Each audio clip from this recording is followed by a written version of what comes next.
पवित्र श्रीमद् भागवत गीता, पवित्र चारों वेद, पवित्र कुरान शरीफ, पवित्र बाइबल, पवित्र गुरु ग्रंथ साहिब, पवित्र कबीर साहिब की वाणी में छुपे हुए गूढ़ रहस्य अर्थात तत्व को जानने के लिए कृपया अवश्य सुनिए जगत गुरु तत्वदर्शी संत रामपाल जी महाराज के मंगल प्रवचन।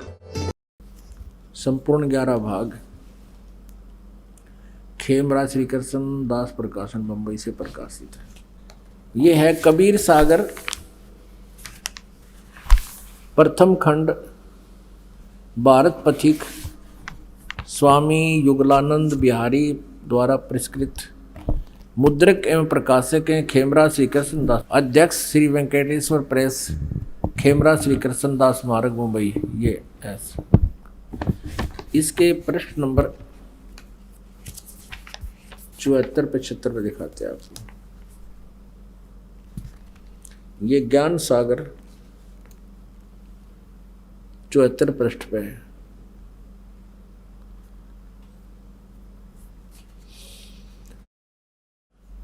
सुन जुलाहा मन भयो आनंदा, जिमी चकोर पायो निशि चंदा। ले सुत चले हर्ष मन कीना, तासों पुन अस बोल ही लीना। आगे क्या बताते हैं? सुत काशी को ले चले, लोग देखण ता आवे। अन पानी भखे नहीं, जुल्हा शोक जनावे। वो दुखी हो गए कि बेटा दूध कुछ अन्न पानी दूध दाद करता है, पीता ही नहीं। तब जुल्हा मन कीन तिवाना, रामानंद सो कहा उत्पाना। मैं सुत पायो बढ़ा गुणवंता, कारण कौन बखे नहीं संता। रामानंद ध्यान तब धारा, जुल्हा सो सब तब बचन उचारा। पूर्व जन्म ते ब्राह्मण जाति, हर सेवा की नी बलि भांति। कुछ तुम सेवा हर चूकी चूका, ताते भयो जुल्हा को रूपा। प्रीति प्रभु गही तोर लीना, ताते उद्यान में सुत तो ही दीना। अब रामानंद को जैसा ज्ञान था वैसा उसका समाधान कर रहा है नीरू का।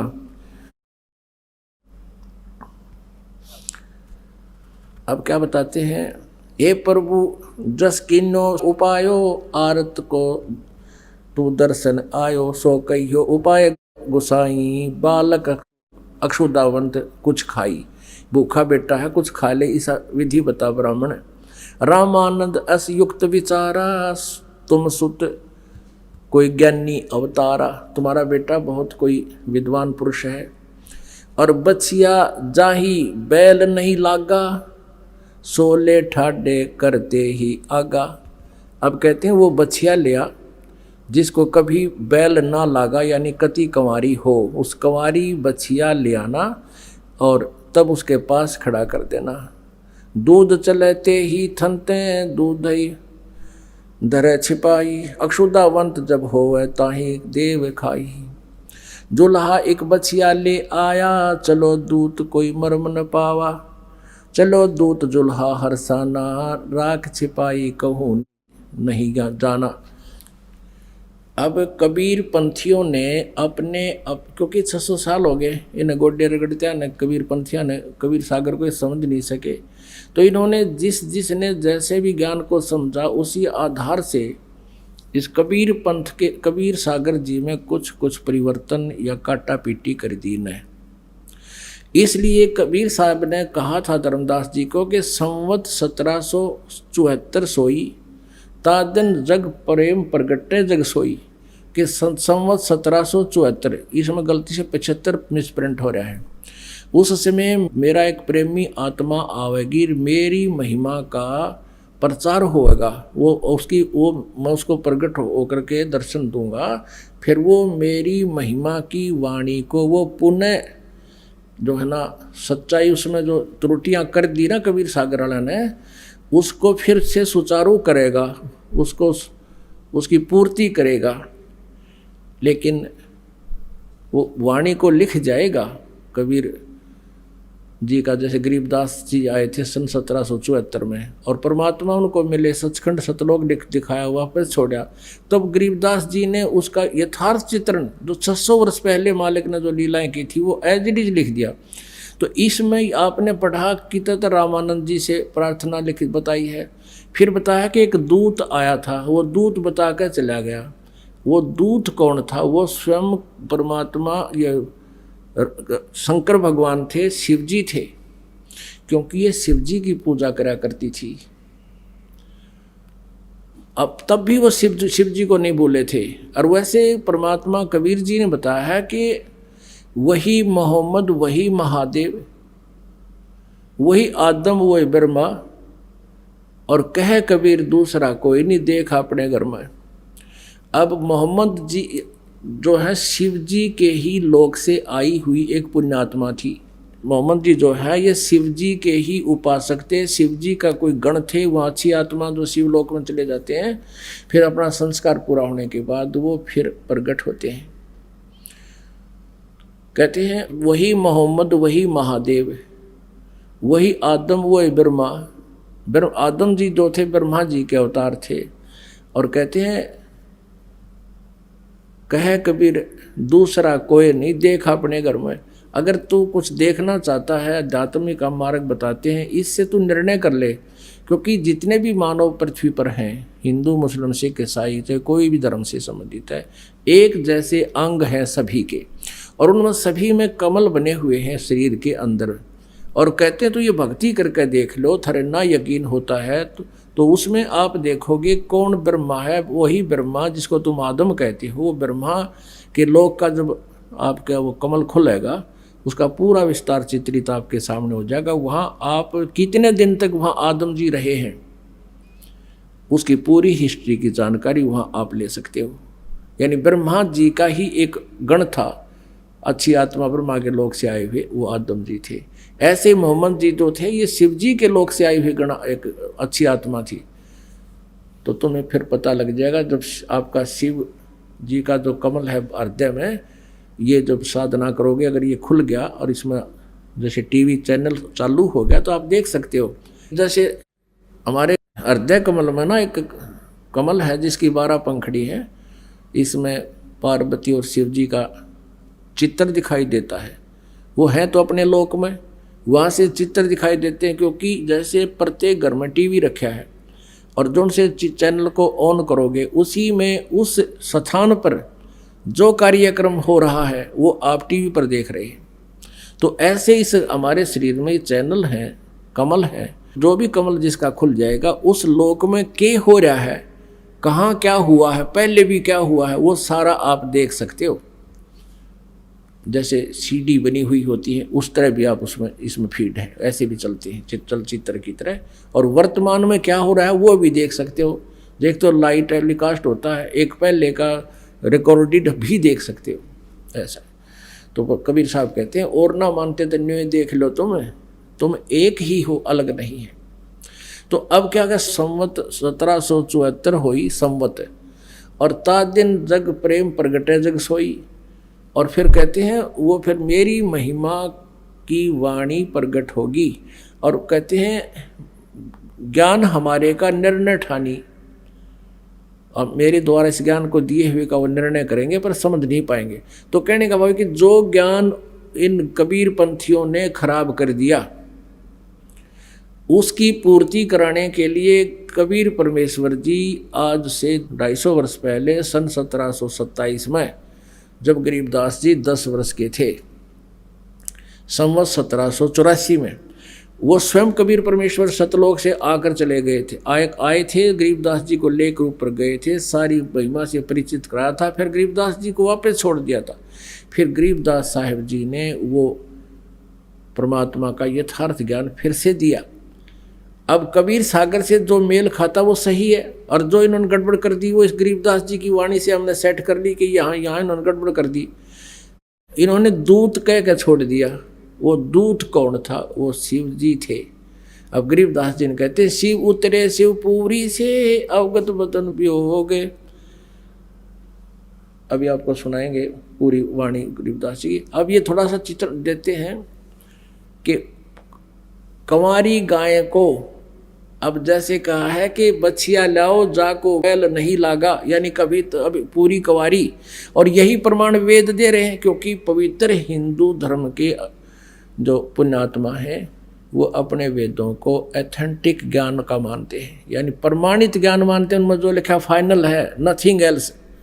और जो वो प्रमाण जो लक्षण बता रहे हैं भगवान के, वो किस में मिल रहे हैं, किस में घट रहे हैं, किस में खरे उतर रहे हैं, फिर वो भगवान है, अंडरस्टूड है। हमने परमात्मा की पहचान करना और करवाना मुश्किल है, भगवान पाना मुश्किल नहीं है। यह सत्कर मान लो, संकट कोई बड़ी बात नहीं, भगवान छू मंत्र कर दे 1 सेकंड में, और आप उससे दुखी नहीं देखे जा रहे। लेकिन वो इसलिए आपको तुरंत राहत नहीं देता कि ये फिर झाड़े लुआण की आदत पड़ रही है न, फिर आवे को ना बोर्ड के यहाँ पे दोबारा नहीं आएंगे। और परमात्मा चाहता रह कर आवे। आप आन जान में जो आप किराया भाड़ा खर्च समझते हो, ये पुण्य में है आपका, और ये पुण्य आपका इतना फलेगा, आपको पता नहीं के दे देगा भगवान। और मोक्ष चाहिए हमने, तो फिर लास्ट में मोक्ष के लिए सारा कुछ कर रहे हैं। अब ये प्रमाणित करते हैं, जैसे कबीर सागर में आपने देखा कि कबीर परमेश्वर ने अन्न नहीं खाया, दूध नहीं पिया, तो रामानंद जी ने बताया कि एक कंवारी बछिया ला दो, और जो कभी सांड ने टच ना करी हो बैल ने, अर्थात कंवारी, और फिर उसका दूध पीएगा। ऐसा गरीबदास साहिब जी ने बताया। अब बीच में वेदों को साथ लेते हैं, क्योंकि वेदों को हम सत्य मानते हैं। ये देखिएगा, ऋग्वेद मंडल नंबर 1 और मंत्र नंबर 9, ये देखिएगा, ये 9-10 इकट्ठा है। और यहाँ देखें ये कहाँ से प्रकाशित है।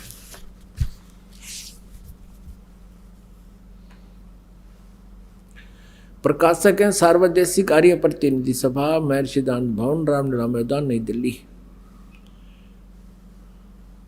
मुद्रक हैं Prince offset printers, 1510 Pataudi house, Daryaganj, नई दिल्ली से। अब यहाँ देखिएगा, ऋग्वेद मंडल नंबर 9 और सूक्त नंबर 1 का और मंत्र नंबर 9, यहाँ देखिए, यह है ऋग्वेद मंडल नंबर 9 सूक्त नंबर 1 का मंत्र नंबर 8 से लेते हैं पहले। वैसे तो ये लेना पड़ेगा यहाँ से, क्योंकि इन्होंने गड़बड़ कर रखी है थोड़ी, क्योंकि निराकार बताते थे परमात्मा को।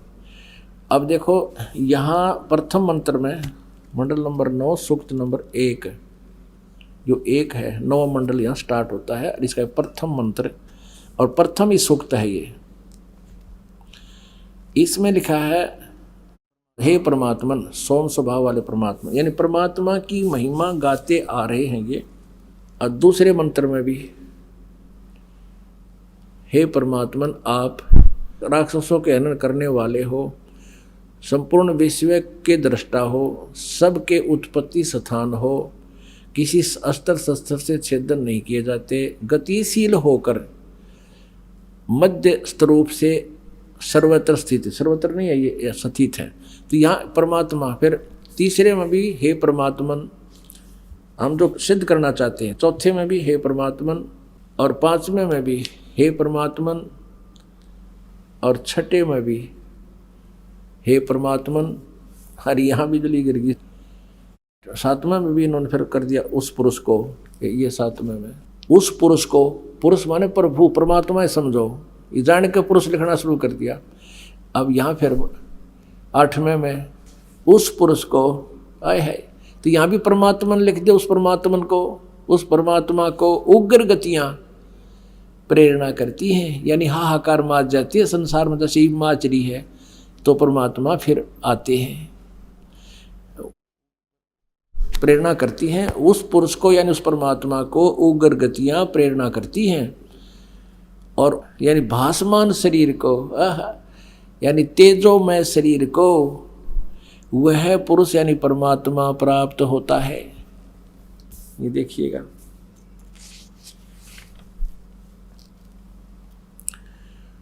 और जिसमें त्रिधातु यानी 3 प्रकार से दूसरों का कल्याण करने, वर्णमान कल्याण करने वाला शरीर मिलता है। यानी 3 प्रकार से परमात्मा आते हैं, एक तो बच्चे बालक रूप धारण करके आते हैं, या किधर जिंदा महात्मा रूप करके आते हैं, और एक वो बैठे ही अपने उस रूप में। अब ऋग्वेद मंडल नंबर 9 सूक्त नंबर 1 मंत्र नंबर 9 में यह स्पष्ट कर दिया है। उस, ये देखो, अभी अधन्या, अधन्या माने अहिंसनीय, अभी माने सब प्रकार से, अभी अधन्या, अधन्या माने बिना धनाई, अभी माने पूर्ण रूप से, जाके संग बैल नहीं लागा, वो कुंवारी गाय बछिया, धेनु माने गाय, संस्कार देखिएगा। अभी अधन्या उत्सृणंती धेनव शिशुम, सोम इंद्राय पातवे, ये 9वें।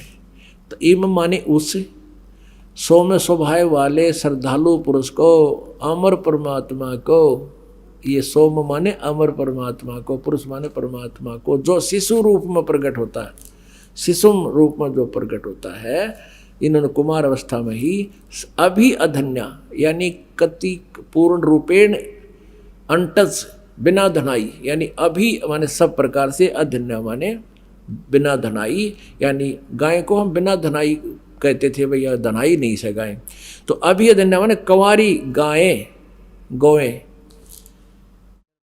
तृप्त करती है।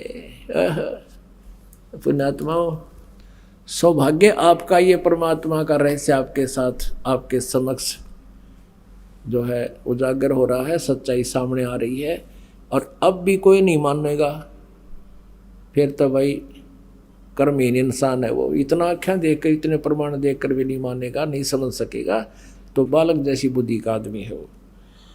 अब आपको फिर बताते हैं, अब गरीबदास साहिब जी को परमात्मा ने अपना ज्ञान पुनर् दिया, और उन्होंने पुनर् इसकी जो है ना पुष्टि की है, सच्चाई को सामने लाए हैं। शिव उतरे शिवपुरी से अवगत बदन विनोदे, मैं के कमल खुशी भय लिया इसको गोद, नजर नजर से मिल गई किया ईश परिणाम, धन मोमिन धन पूर्णा धन का सीनी काम। 7 बार चर्चा करी ये बोले बालक बैन, शिव को कर मस्तक धर्या ला मोमिन एक धैनु लिया, अन ब्यावर को दूहत है दूध दिया तत्काल, पीवत बालक ब्रह्म गति ही ता शिव भय दयाल। अब वो नीमा रो रही थी, बुरा हाल हो रहा था, ये भगवान आपने यो बालक दिया, शिव जी भगवान आपने बालक दिया, और अब इसको छीन रहे हो। बच्चा ना था तो संतुष्टि होती जा रही थी, अब देकर ले रहे हो भगवान, ये पीड़ा मैं सहन नहीं कर सकूंगी, इस बच्चे के साथ मैं भी आत्महत्या करूंगी। यूं कहकर बुरी तरह बिलख रही है, 25 दिन हो गए। तब कहते हैं क्योंकि वो शिव जी को ही आश्रित थी, तो परमात्मा ने कहा, प्रेरणा के लिए शिव जी को वहीं बुला लिया। शिव जी वहाँ आए, कहा माई क्यों रो रही है, साधु संत रूप बना के आगे। कहने लगे माई क्यों रो रही है, सारी कहानी बताई कि मेरे भगवान शिव जी ने मुझे पुत्र दिया, अब ये मरेगा मैं भी साथ मरूंगी, मैं जी नहीं सकती इस बालक बिना, इसने ना जाने के जादू कर दिया मेरे पे, इसको 25 दिन हो गए आज तक इस अन्न तक नहीं खा लिया, और शकल देखा थी इसी जैसे समस्त बच्चा। तो शिव जी कहने लगे माई दे मेरे को इस बालक ने। माई ने परमात्मा को उठाया बालक को, और शिव जी के चरणों में रखना चाहा, जमीन पर लेटाना चाहा, परमात्मा एकदम आकाश में उड़ गए, आकाश में उठ के हाथ से, और शिव जी के सिर के समांतर दूर खड़े आकाश में निराधार रुक गए ऐसे बालक। अब शिव जी तो समझ गए ये कोई महान आत्मा है। तब शिव जी ने ऐसे करा कि मेरे पास आओ, परमात्मा उसके हाथों में आ गए, चरणों में नहीं तो हाथों में आओ, हाथों में आ गए। फिर कबीर साहब 25 दिन के बालक ने वार्ता करी शिव जी के साथ। अब वो तो समझ नहीं सकी, लेकिन वो जो बालक बोल रहा था तो भी वह नीमा ये सोच रही थी एक ये महात्मा है, बड़ा समर्थ है, और इसने मेरे बच्चे को आकाश में उड़ा दिया, और ये बालक बोल रहा है। अब वो संत को ही क्रेडिट दे रही है, वो गुप्त रूप में खड़े थे शिव जी। तब शिव जी ने कहा कि अपने पति को बुलाओ। परमात्मा ने कहा कि इनको कहो एक कुंवारी गाय लावे और एक मटका लावे, कुमार कहते हैं कोरा, और फिर आप उस पर हाथ अपना आशीर्वाद देना, आपकी कृपा से वह दूध दिया करेगी। अब मालिक तो अब महिमा के भूखे नहीं है, और उस ऐसे ही किया गया। कुंवारी गाय लाए, शिव जी ने उसका थाप मार दी, ऐसा आशीर्वाद दिया बछिया को, लंबे लंबे सतन हो गए, और कुंवारी गाय ने दूध अपने आप चल पड़ा, वो पात्र भरते ही बंद हो गया, शिव जी अंतर्ध्यान हो गए, चले गए। तो यहाँ परमात्मा को पहचानना इतना आसान होता जा रहा है बाप के लिए कि वेद बतावें भगवान शिशु रूप धारण करके आता हो भगवान प्रत्येक युग में, क्योंकि वेद केवल कलयुग के लिए नहीं लिखे, ये तो सतयुग से चले आ रहे हैं, और ये सभी युगों में परमात्मा ऐसी ही लीला करते आ रहे हैं। जब शिशु रूप धारण करके आते हैं तो कुंवारी गाय का दूध पीते हैं, ये वेद भी प्रमाण करते हैं, परमात्मा की स्वयं की हुई लीला भी प्रमाणित करती है, और आँखों देखा और पीछे परमेश्वर से एक दिव्य दृष्टि प्राप्त आदरणीय गरीबदास साहिब जी प्रमाणित करते हैं। तो इससे सिद्ध हो गया कबीर इज गॉड। वो जुलाहा कबीर जो धारण कबीर काशी में 120 वर्ष रहे, एक कमल के फूल पर आकर प्रकट हुए, वही उसी उपलक्ष्य में उस परमात्मा ने आके हमें क्या रास्ता दिखाया, हमारे को अपने सतलोक की जानकारी दी जो काल ने दबा रखी थी, और हमारा सब संकट दूर करने की वो मंत्र जाप दिए बताए, और पूर्ण मोक्ष कराने की विधि बताई। इसलिए ये इस उपलक्ष्य में ये 5 दिन का समागम आज प्रारंभ हुआ। बोलो सतगुरुदेव जय हो। ये 5 दिवसीय सत्संग समारोह परमेश्वर कबीर देव जी के पृथ्वी पर आने के खुशी में, उस उपलक्ष्य में ये प्रतिवर्ष मनाया जाता है। ज्येष्ठ उत्तरते की पूर्णमासी संवत 1455 का वो शुभ दिन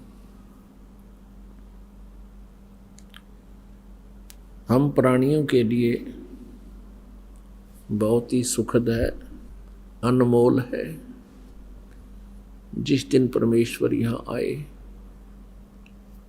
और काल के जाल से हमें परिचित करवाया,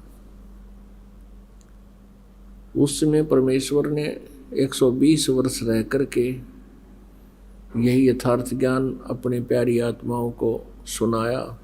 लेकिन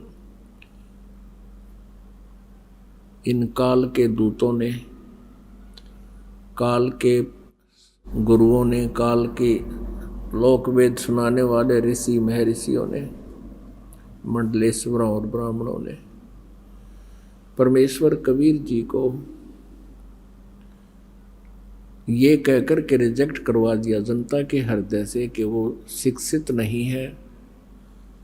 कबीर जी संस्कृत भाषा से परिचित नहीं है, जिस कारण से कबीर जी जो वेदों और पवित्र गीता आदि के बारे में कहते हैं वो गलत बोल रहे हैं। पुण्यात्मा,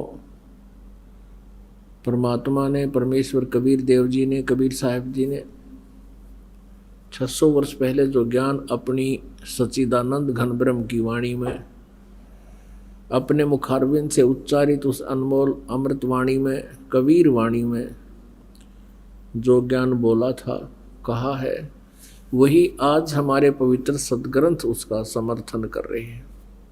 आप सुन रहे हैं परमात्मा के प्रगट होने की लीला, क्योंकि कबीर परमेश्वर जी के बारे में बहुत सी गलत धारणाएं उत्पन्न कर रखी थी अज्ञान आधार से, कि कबीर जी कहीं कोई विधवा ब्राह्मणी थी, उसको कहते हैं किसी संत के आशीर्वाद से बच्चा गर्भ रह गया था, वो शर्म के मारे डाल आई थी। ये सर्व दंत कथाएं, लोकवेद, झूठी कहानियां थी। सच्चाई ये है जो आपको अब बताई जा रही है, और यही प्रमाण वेद बताते हैं कि वो परमात्मा सतलोक से चलकर आता है। अपनी अच्छी आत्मा को मिलता है। उद्देश्य क्या होता है उस परमात्मा का, उस आत्मा से मिलने का? उनके संकट निवारण करना तथा अपने ज्ञान से परिचित कराना। परमात्मा कबीर जी चारों युगों में आए हैं।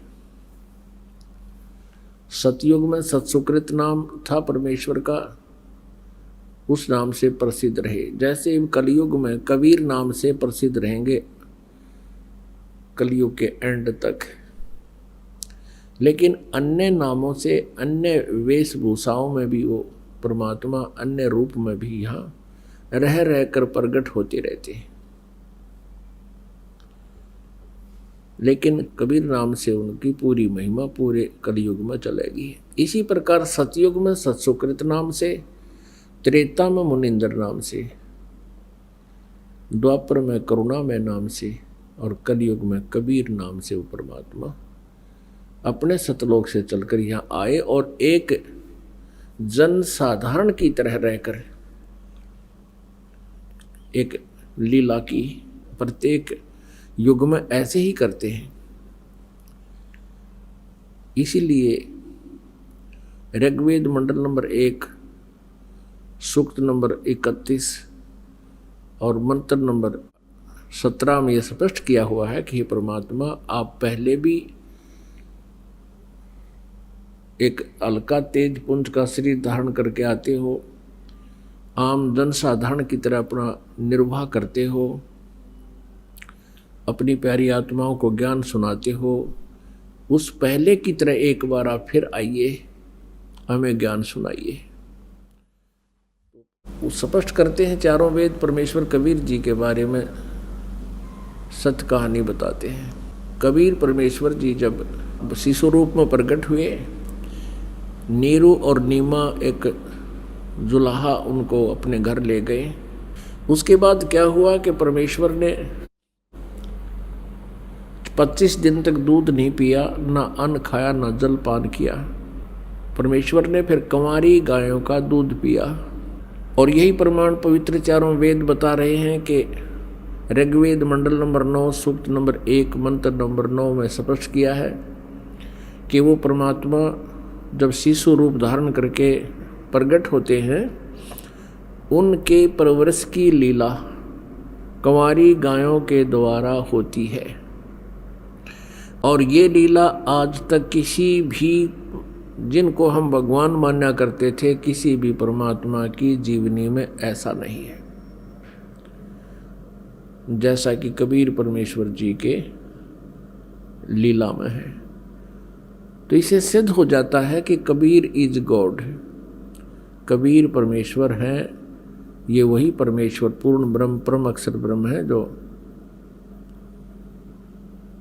सतलोक में रहते हैं और काशी में जुलाहे की भूमिका की जिसने, और एक कवि प्रसिद्ध हुए। तो पुण्यात्मा कबीर परमेश्वर जी ने बड़ा होकर के 5 वर्ष की आयु से ही वो अपना ज्ञान प्रचार प्रारंभ कर दिया था उन्होंने, और बड़े बड़े महर्षि विद्वानों के छक्के छुड़ा दिए थे। लेकिन वो ढीठ व्यक्ति सदग्रंथों में आंखों देखकर भी नहीं मान रहे थे, स्वीकार नहीं करते थे, क्योंकि उनमें उनका अहंकार प्रमुख था। जानबूझकर भी उन्होंने परमात्मा को स्वीकार नहीं किया। 5 वर्ष के जब परमात्मा कबीर जी हुए, उन्होंने अपनी लीला करना प्रारंभ किया। एक दिन, क्योंकि परमात्मा का यहाँ सतलोक से आगमन किस उद्देश्य से होता है, ये हमारे पवित्र ग्रंथ वेद बताते हैं। आपको पहले वेद दिखाते हैं, फिर परमात्मा की महिमा सुनाते हैं, ताकि आसानी से आपके हृदय में ये पवित्र कथा समा जाएगी। जो हमारे वेदों में लिखा है वो हमें स्वीकार्य है, जो पुराणों में लिखा है वो हमें स्वीकार्य है। तो फिर हमने जो सुन रखा था, यदि वो वेदों और पुराणों और गीता जी में नहीं मिलता है तो वो व्यर्थ है, वो लोक वेद है, वो दंत कथा है। इसलिए हमें उस दंत कथा को त्याग देना होगा और अपने सदग्रंथों में लिखी जो सच्चाई है उसको स्वीकार करना होगा, तभी हम सफल होंगे। लोकवेद किसे कहते हैं? दंत कथा, अक्षेत्रीय ज्ञान, परमेश्वर कबीर देव जी आप पे एक दास बने, आप ही एक अच्छे नागरिक की भूमिका की, स्वयं ही उन्होंने एक अच्छे शिष्य की भूमिका की और स्वयं ही वो परमेश्वर तो थे ही थे, स्वयं ही उन्होंने एक तत्वदर्शी संत यानी जगत गुरु की भूमिका की।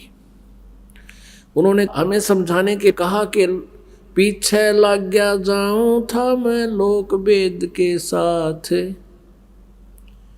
रस्ते में सतगुरु मिल गए दीपक दे दिया आथ।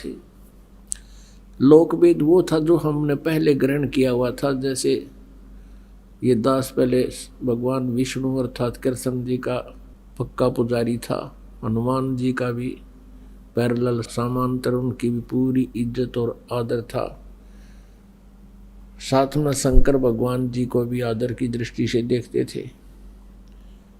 अपने परंपरागत बाबा श्याम जी की भी पूजा थी। तो हम जो वो साधना किया करते थे वो लोक वेद था, और जिस दिन से परमात्मा के तत्व ज्ञान रूपी टॉरस हमें मिली, ये दीपक मिला, उसी दिन से हम उस रोशनी में चलने लगे और लोक वेद त्याग दिया। तो परमात्मा हमें याद दिलाते हैं कि जो भोली आत्मा गलत साधनाएं कर रहे हैं और उनको ये तत्व ज्ञान रूपी दीपक हाथ मिल जाएगा, आ जाएगा, फिर वो अपना उस तत्व ज्ञान की रोशनी में सुमार्ग पर चलेंगे, कुमार्ग से वापस हो जाएंगे। परमेश्वर कबीर देव जी जब 5 वर्ष के हो गए तो उन्होंने इस भक्ति की मर्यादा को पुनः स्थापित करना था। सब जगह काम बिगड़ा हुआ था। अब परमात्मा पाने के लिए सबसे पहली कड़ी है गुरु जी होना चाहिए। सबसे पहला पॉइंट है, सबसे पहला जो कदम है भक्ति मार्ग पर आगे चलने का, तो सबसे पहले हमारा गुरु हो। परमेश्वर कबीर देव जी को गुरु की आवश्यकता नहीं थी, लेकिन उन्होंने हमारे लिए एक मर्यादा बनाने के लिए कि कहीं आने वाले समय में ये काल के दूत ये ना कहते हैं कि कबीर जी ने कौन सा गुरु बनाया था। इस दृष्टिकोण से परमेश्वर ने 104 वर्ष के वयोवृद्ध और सुप्रसिद्ध संत, सुप्रसिद्ध ब्राह्मण ऋषि महर्षि रामानंद जी को गुरु धारण किया। उसमें एक समस्या सबसे बड़ी थी कि छुआछात चरम सीमा पर थी और कबीर परमेश्वर जी शूद्र वर्ण में पले पोसे, जैसे लीला की उन्होंने शूद्र वर्ण में थे, वो जुलाहा जाति में, और ब्राह्मण लोग केवल अपनी ही जाति वालों को शिक्षा दिया करते थे, उन्हीं को दीक्षा दिया करते थे, और शूद्र वर्ण के व्यक्तियों को तो पास भी नहीं आने देते थे, दूर से बातें करते थे, शिष्य बनाते ही नहीं थे। अब रामानंद जी परमात्मा के प्यारी आत्मा थी। सतयुग में जब परमेश्वर सत्सुकृत नाम से आए थे, उस समय ये रामानंद जी विद्याधर नाम के ब्राह्मण थे। इनकी पत्नी का नाम दीपिका था। इन दोनों को कोई संतान नहीं थी। इसी प्रकार परमेश्वर एक तालाब के ऊपर कमल के फूल पर आकर विराजमान हुए नवजात शिशु के रूप में। ये दोनों उस सरोवर में स्नानार्थ गए थे और वहाँ उन्होंने इस बच्चे को पाया था, जैसे नीमा और नीरू का है। और फिर परमात्मा को ऐसे ही कंवारी गाय से उनकी परवरिश की लीला हुई थी। लेकिन रामानंद जी वाली आत्मा जो विद्याधर ब्राह्मण था, वो अपने ज्ञान से ज्यादा ही ओतप्रोत था, दूसरों की नहीं मानता था।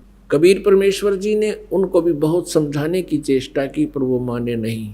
उसके बाद वही विद्याधर वाली आत्मा वेद विज नाम के ब्राह्मण ऋषि त्रेता युग में हुए, उनको परमात्मा मिले ऐसे शिशु रूप में, यही लीला की, और ऐसे कुंवारी गाय से उनकी परवरिश की लीला हुई, और परमेश्वर का नाम मुनींद्र रखा गया। उस समय भी ये नहीं माने। अब पुण्यात्माओं, परमात्मा कबीर जी कहते हैं, जो जन हमारी शरण है ताका हूँ मैं दासे, गेल गेल लाग्या फिरो हो जब तक धरती आकाश। किसी भी युग जन्म में, किसी भी जन्म में, किसी भी युग में जो आत्मा एक बार परमात्मा को पास आ गई, ये समर्थ है, ये दयालु है, फिर उसका हाथ छोड़ते नहीं। कहते हैं गेल गेल ला गया फिरो, पीछे पीछे फिरता हूँ। परमात्मा कहते हैं जब तक ये धरती और आकाश रहेगी और मेरी रेंज में आकर भक्ति करके तो पार हो जाएंगे ना, तो फिर दुर्गति फिर शुरू हो जाएगी। फिर भी परमात्मा दयालु में साथ रहते हैं।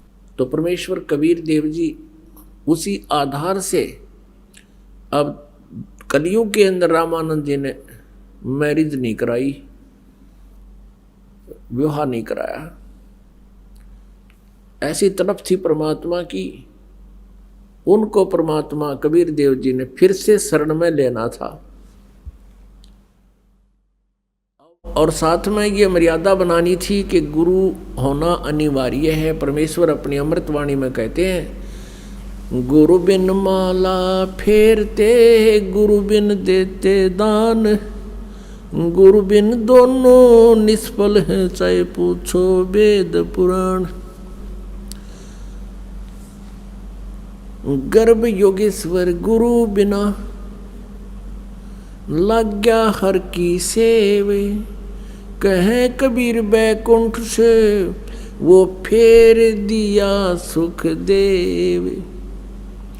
राजा जनक गुरु किए, फिर कीनी हर की सेवे, कहे कबीर बैकुंठ में, वो चले गए सुख देव।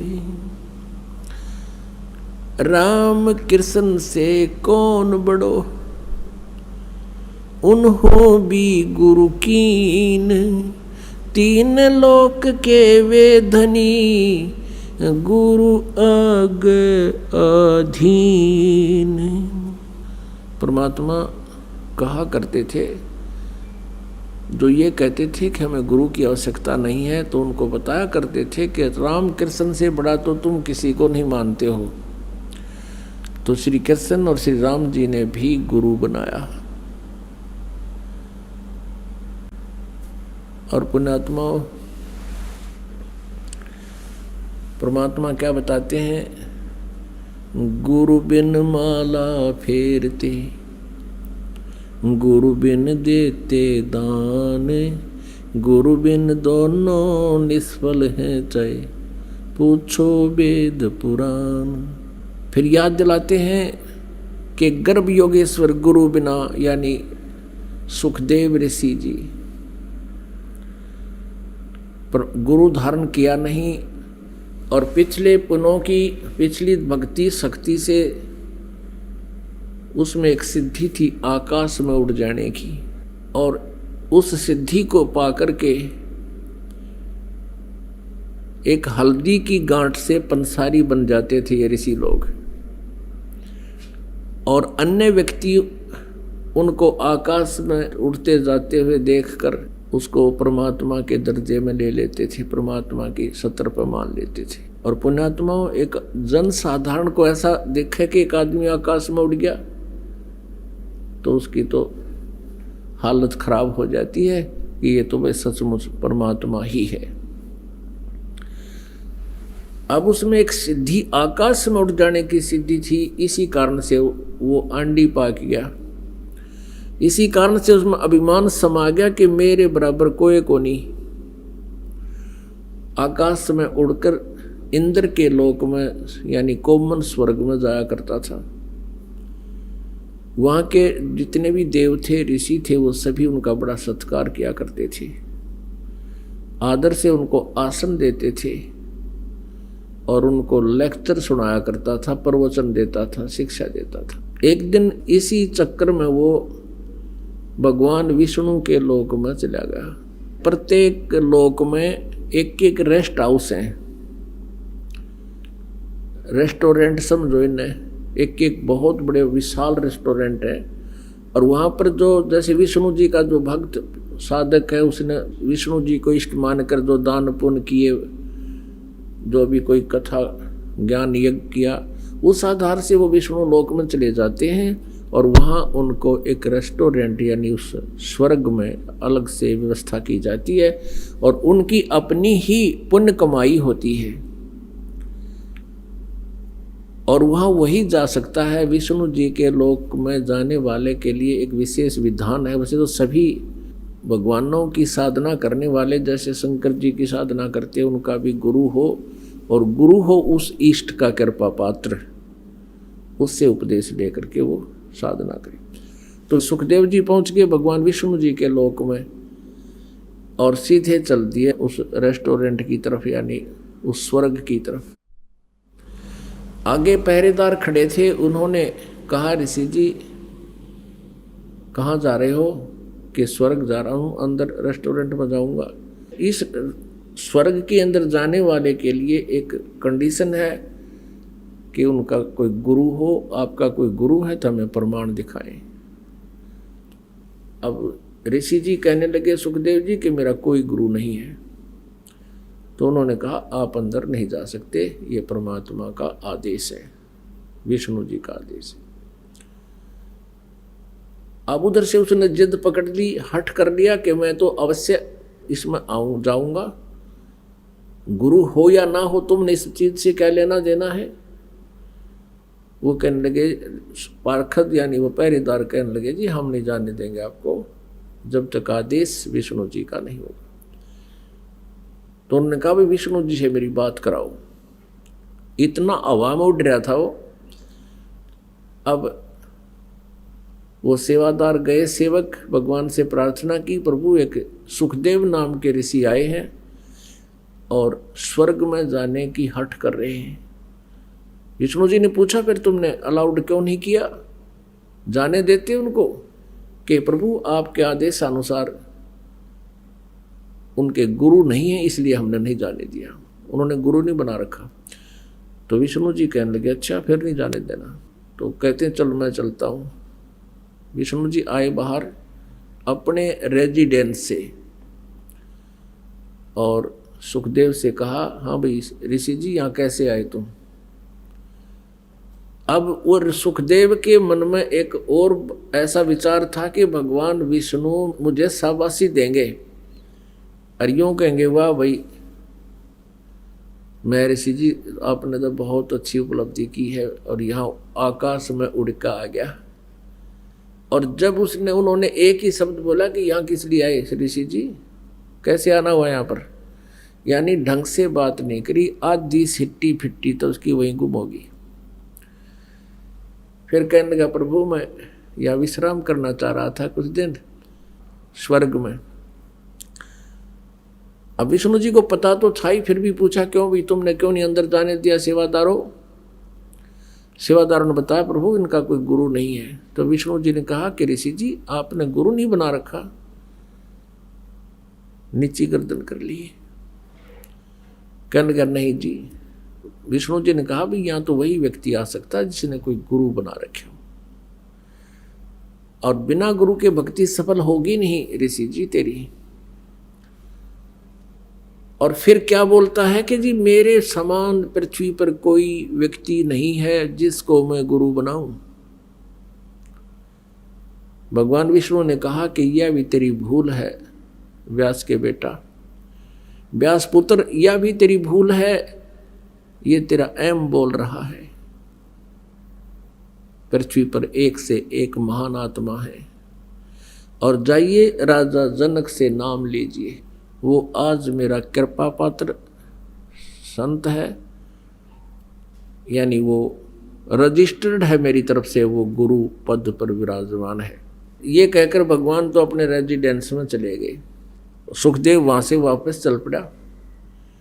वहाँ से विमान उसका चला आकाश में उड़कर फिर पहुंचा स्वर्ग में, जहाँ वो पहले जाता था, इंद्र के लोक में। उसका चेहरा उतरा हुआ था, पहले वाली खुशी उसके चेहरे पर नहीं थी। उपस्थित ऋषियों ने, देवों ने पूछा कि ऋषि जी क्या बात है, आपके चेहरे पर आज खुशी नहीं है, आज टेंशन में कैसे हो? कारण बताया कि मैं विष्णु जी के लोक में गया था और भगवान ने मुझे वहाँ रहने से इनकार कर दिया। देवता कहने लगे भी ऐसी बात नहीं है, भगवान विष्णु ऐसा नहीं कहते, वो तो सीने से लगाते हैं, महापुरुषों को बहुत प्यार देते हैं। बात बता, गड़बड़ कहाँ हुई, कारण क्या था जो ना आपको वहाँ रहने दिया? सुखदेव बोला कि मैंने गुरु नहीं बना रखा। और भगवान ने कहा भाई गुरु बिना तो यहाँ रह नहीं सकते। तब उन्होंने भी आश्चर्य व्यक्त किया, जितने भी वहाँ ऋषि देव बैठे थे, कि ऋषि जी क्या आपने गुरु नहीं बना रखा? अक नहीं जी। कहने लगे आपने तो कमाल कर दिया, इतने बुद्धिमान दिखाई देते और गुरु धारण नहीं कर रखा आपने। ऋषि जी जीवन खराब कर दिया आपने तो। सुखदेव कहने लगा कि भगवान विष्णु जी ने मुझे राजा जनक जी से उपदेश लेने के लिए कहा है। और क्या कहता है सुखदेव जी? राजा जनक गृहस्थी भाई, कैसे शीस नवाऊं जाई। सुखदेव बोले शब्द विवेका, हम स्त्री का मुख नहीं देखा। अब यहाँ और एक काल नया बीमारी ला रखी है इन बैरागी सन्यासियां के। जो ब्रह्मचारी है, शादी विवाह नहीं करा रखा है, इन ऋषि संतों गुरुओं से मैं खूब परिचित हूँ। ये दास बहुत इनको अंदर से झांका है। तो ये गृहस्थी व्यक्ति को एक हे समझते हैं और अपने आप को सुपीरियर मानते हैं। अब वह फड़क भी काटनी थी, परमात्मा ने कटवाई इसकी फड़क और कहा कि राजा जनक से जाकर नाम ले। अब सुखदेव कहता है कि राजा जनक विदेही राजा भाई, और कैसे शीश निवाऊं जाई। अब गुरु बनाओगा तो शीश भी निवाना पड़ेगा, दंडवत भी करनी पड़ेगी, और गुरु शिष्य का जो जितना भी शिष्टाचार है वो करना ही पड़ेगा। अब वो अभिमान ना छूटे उसका। तो कहने लगे वो ऋषि जो समझदार थे, नारद जैसे, कहने लगे महाराज जी एक बात बताओ, अब आप एक तरफ तो परमात्मा के लिए प्रयत्न कर रहे हो और उधर से परमात्मा ने यानी विष्णु जी ने आपसे ये आदेश दे दिया कि उसको गुरु बनाओ, और फिर भी आप अगरम मगरम कर रहे हो। आपकी बुद्धि कहाँ चली गई?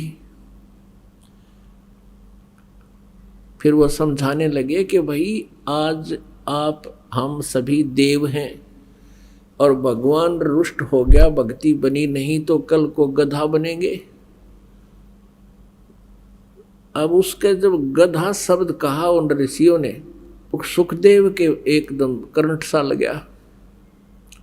या मेर है मालिक की, जो जाकी शरणा बसे ताको ताकी लाज, और जल सोही मछली चढ़ जाती और बह जाते गजराज।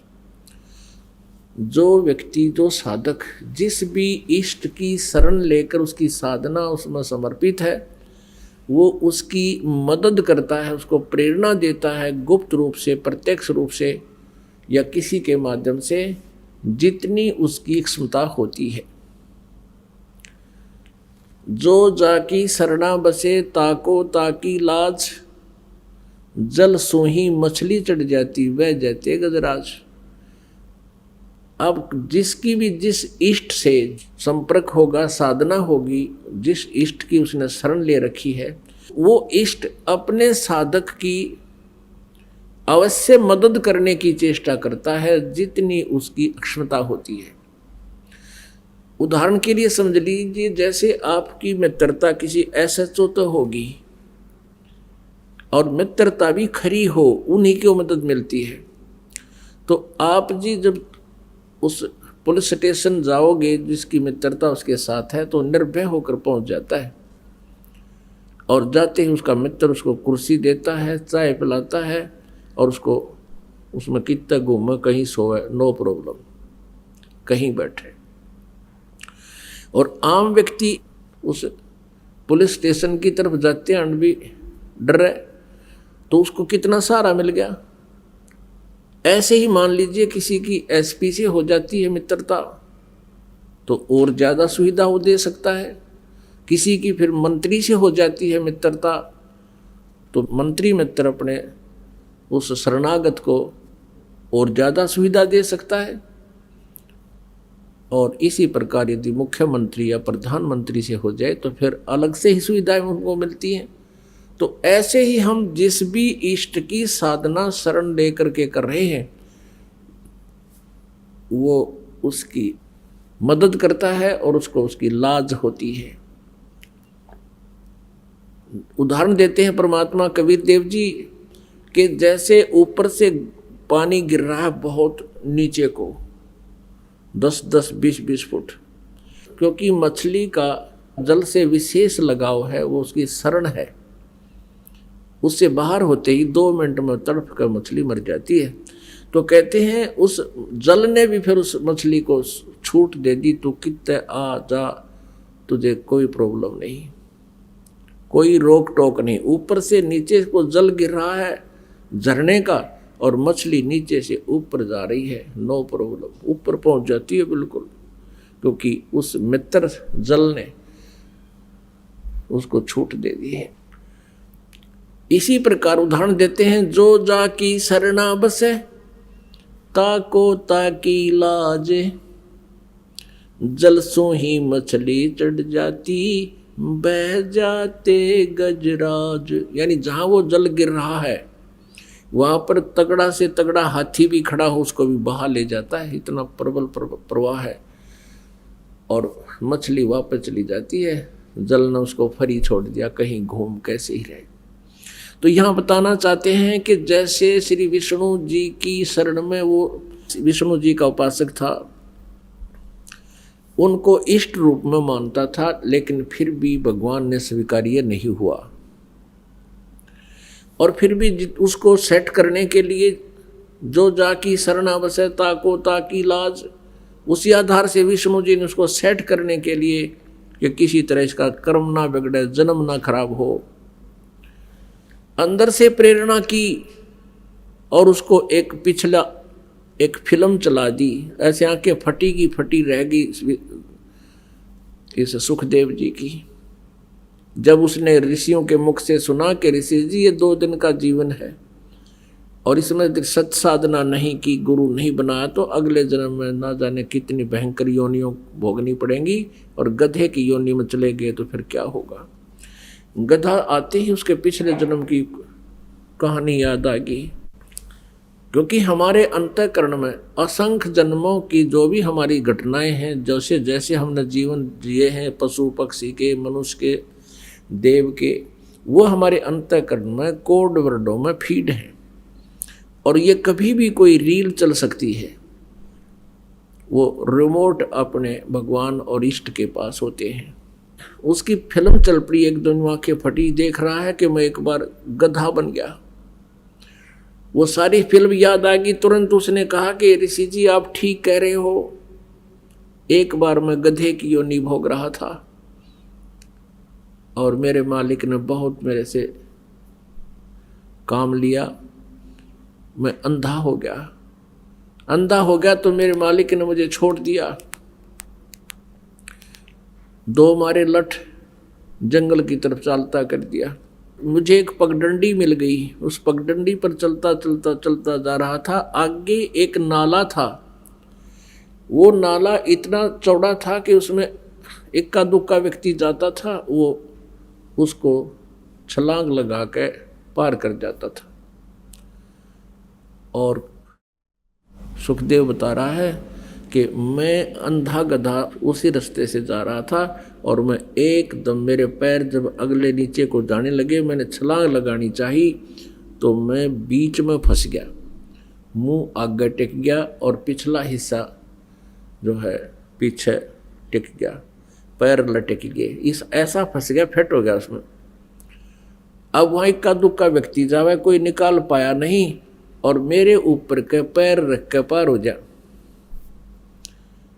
अब तक 10 दिन भुगत के बुरी तरह मेरे प्राण निकले उस गधे की योनि थे। ओए होए। फिर कहता है कि जाता हूँ, अभी उपदेश लूँगा। फिर मन में अहम आ गया कि उससे बड़े बड़े विद्वान तो मेरे पिताजी हैं, व्यास जी। व्यास जी के पास आया, व्यास जी से कहा, पिताजी मैं भगवान विष्णु के लोक में गया था, उन्होंने मुझे उस स्वर्ग में जाने से मना कर दिया। तो यही बात व्यास जी ने पूछी कि बेटा बात बता क्या है। भगवान कभी मना नहीं करते, वो किसी को मना नहीं करते, वो तो एक बहुत ही अच्छे नेक है, को त्रुटि बता क्या गलती बन गई। फिर उसने भी यही कथा सुनाई कि मैं ऐसे ऐसे गा था। उन्होंने कहा भी तेरा गुरु है नहीं, बिना गुरु के यहाँ नहीं रह सकते। तो व्यास जी ने कहा कि बेटा मैंने तो ये सोचा था मेरा पुत्र मेरा नाम रोशन करेगा और गुरु बना लिया होगा कोई, क्योंकि उसी दिन जन्म होते ही ये सुखदेव चला गया था। व्यास जी से प्रार्थना करते रह गए थे, बेटा मुझे दर्शन तो दे दे, क्योंकि सुखदेव ऋषि अपनी माँ के गर्भ से 12 वर्ष में बाहर आया था और उठकर अपनी और नाल को कंधे पर डालकर चल पड़ा और व्यास जी पुत्र पुत्र करता करता पीछे भाग रहा था, आकाश में उड़ गया। उसके बाद वो पहली बार अपने पिता के पास आया। तो व्यास जी ने पूछा कि मैंने तो सोचा था कि आपने गुरु बना लिया होगा, सुखदेव तेरा जीवन बर्बाद कर दिया। व्यास जी को फिर बताया उसने, सुखदेव जी ने कि हे पिताजी भगवान ने एक समस्या और पैदा कर दी। उन्होंने कहा कि राजा जनक को गुरु बनाओ और मैं बाल ब्रह्मचारी हैं और मैं त्यागी सन्यासी, मैं कैसे उनको शीश निभाऊं राजा जनक को। व्यास जी कहने लगे भले पुरुष तेरे में ज्ञान नाम की चीज नहीं, अभिमान तुझे उठाए फिर रहा है नालायक। भगवान ने कह दिया कि वो नाम ले ले और फिर भी तू अग्रम अग्रम कर रहा है, तो भक्ति के योग्य प्राणी नहीं है, अपना जीवन नष्ट कर जाएगा। मनुष्य जीवन बार बार नहीं मिलता, यानी काफी लताड़ा। क्योंकि जो भक्त होते हैं परमात्मा से कुछ परिचित होते हैं तो वो आध्यात्मिक मार्ग को ठीक ही बताया करते हैं। तब सुखदेव ऋषि ने राजा जनक से उपदेश लिया। राजा जनक के लिखा है परमेश्वर ने अपनी वाणी में गरीबदास जी के माध्यम से जो लिखवाई है कि उनके 10,000 रानियां थी, उनमें से एक सबसे जो पटरानी होती है, सबसे प्रथम होती है, पटरानी बोलते हैं उसको, जो सबकी कंट्रोलर होती है। जब ऋषि जी वहाँ पहुँचे और संदेशा भिजवाया कि सुखदेव ऋषि आए हैं और आपसे उपदेश लेना चाहते हैं, राजा जनक बाहर आए, प्रणाम किया। अहोभाग्य है मेरे द्वार पर, इस दास के द्वार पर एक महात्मा आए हैं, चारपाई बिछवा दी, नौकरों से आसन लगवा दिया, सुंदर कपड़े बिछवा दिए और कहा आप विराजमान होइए महात्मा सुखदेव जी।